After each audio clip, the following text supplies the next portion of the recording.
ಸ್ವಾಮಿ ವಿವೇಕಾನಂದ, ನೀನು ನಿನ್ನ ಹಿಂದೂಗಳು ಎಂತ ಮೂರ್ಖರು. ಈ ಕಲ್ಲಿನ ವಿಗ್ರಹಕ್ಕೆ ಪೂಜಿಸುತ್ತಿರುವರಲ್ಲ, ನೀವೆಂತ ಮೂಢನಂಬಿಕೆಯವರು. ಈ ಕಲ್ಲಿನಲ್ಲಿ ದೇವರಿರುವನೆ? ಇನ್ನೊಮ್ಮೆ ಹೇಳು. ನೀವು ಪೂಜಿಸುವ ಈ ಕಲ್ಲಿನಲ್ಲಿ ದೇವರಿರುವನೆ? ನಾವು ನಿಮ್ಮ ತಂದೆಯ ಭಾವಚಿತ್ರವನ್ನು ನೋಡಬೇಕೆಂದು ಬಯಸುತ್ತೇವೆ. ಯಾಕೆ? ಸುಮ್ಮನೆ ನೋಡಬೇಕೆಂದಿದೆ. ತರಿಸುವಿರಾ?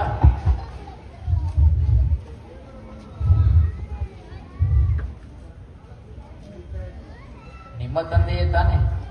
ಅಲ್ಲ, ನೋಡಲು ಹಾಗೆ ಇದ್ದಾರೆ.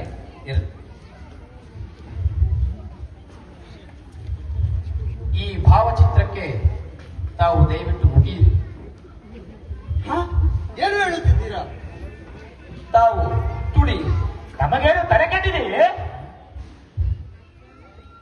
ತಲೆಕೆಟ್ಟಿಲ್ಲ, ತಾವು ಮುಗಿಯಿರಿ. ನಿಮ್ಮದು ಅತಿಯಾಯಿತು.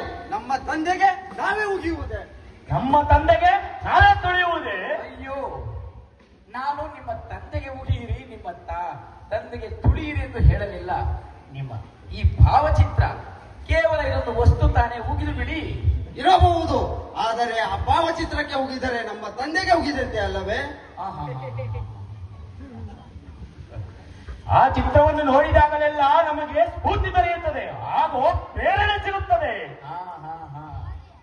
ಹೇಗೆ ಕೇವಲ ಒಂದು ಭಾವಚಿತ್ರದಿಂದ ನೀವು ಹೋಗಿದಾಗ ತುಳಿದಾಗ ನಿಮಗೆ ಅಸಹ್ಯ ಎನಿಸುತ್ತದೆಯೋ, ಹೇಗೆ ಒಂದು ಭಾವಚಿತ್ರದಿಂದ ನಿಮಗೆ ಪ್ರೇರಣೆ ಸಿಗುತ್ತದೆಯೋ, ಹಾಗೆ ಕೋಟ್ಯಾಂತರ ಹಿಂದೂ ಜನರು ಪೂಜಿಸುವ ಕಲ್ಲುಗಳಲ್ಲಿ, ಗಿಡಮರಗಳಲ್ಲಿ ಭಕ್ತಿ ಭಾವದಿಂದ ಅವರಿಗೂ ಸಹ ಪ್ರೇರಣೆ ಸಿಗುತ್ತದೆ.